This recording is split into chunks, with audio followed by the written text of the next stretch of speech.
Ladies and gents and everything in between, it's time for an alternative paper review. First up to everyone's favourite left-leaning centre of the moral universe, the newspaper that doesn't like newspapers, The Groeniad. They're running with experts warn Hunt over dubious case for unfunded budget tax cuts. And this is sort of in tandem with the Eye, who go with Hunt has 6 days to find tax cuts to save Tory MPs. So, what does this mean? What is this story actually about? So, for weeks, months, years, some would say, a lot of the backbench Tory MPs have been saying, look, we need to get taxes down. Taxes are way too high. We're supposed to be conservatives. That means low taxation. Now, if we're going into a general election, we need a good news story to tell people. We need to be able to go to market and say, we're conservatives, that means low taxation, stick with us, or you're going to end up with Labour's sky-high taxes. They can't do any of that if taxes are this high. And they've got Reform kind of, nipping at their ankles, going like, haha, look, con-socialists. That's what they are. They say they're conservatives. They're not really, because look at your taxes. And with Labour's lead stubborn at about 20 to 25 points ahead, there's all of this pressure on Hunt and Sunak to get taxes down.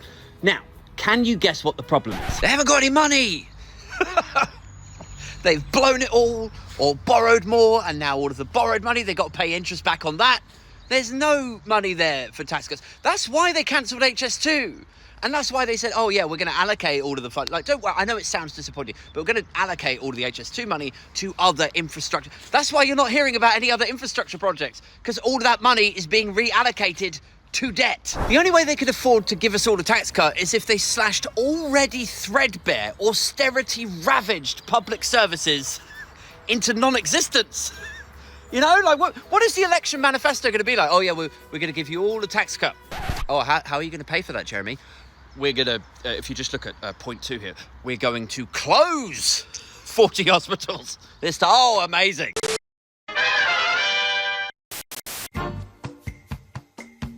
Next up to the Daily Express. Get him back, they say. Tories rally around race row Lee Anderson. I mean, have you ever seen a political party publicly soil itself as badly as these clowns? We've got to get him back. I mean, I know he said something horrendously Islamophobic, but he's exactly the sort of moron the other morons look up to. I'm like, yeah, I suppose he's the sort of moron's moron, isn't he? Anyway, what are we on now? Day 3, day 4 of this? A lot of people are saying, well, what he said wasn't actually racist or Islamophobic, people. Which is interesting. I mean, we could get onto my thoughts about that in a second, but I would like any conversation about that to start with an interview with an actual Muslim person.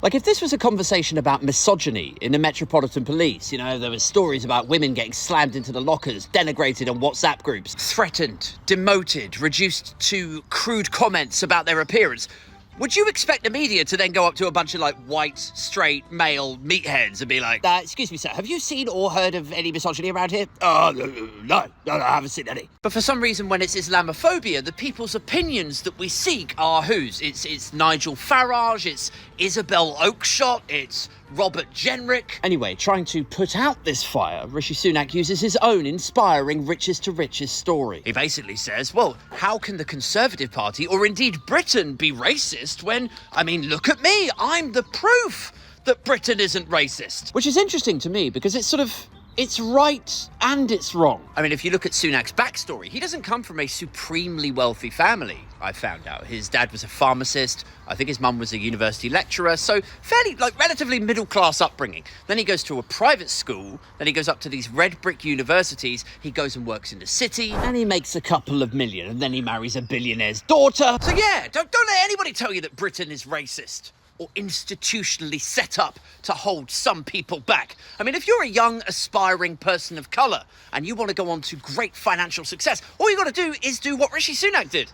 Be born into a middle-class family who can afford the private school fees that will jettison you into the big leagues. And then, when that couple of million isn't enough for you, then you marry into an international IT outsourcing conglomerate fortune. It's right there for the taking. I mean, all cynicism and sarcasm aside, if we look at his life story, what does it actually tell us? It tells us, to be fair to him, that it is not impossible to overcome the barriers that you're presented with if you have his skin colour and his cultural heritage, it's not impossible to go on to huge financial and political success. However, we know from the stats and the studies that he's very much the exception that is now attempting to disprove the rule. And there's a sort of weird inverted ego to this as well, because it's basically saying, oh, well, I did it, so I don't see why nobody else can, which is basically a sort of social or psychological begging bowl. You're just handing it out to people so that then they will say, oh, well, you must obviously be amazing then. That's why you got so far,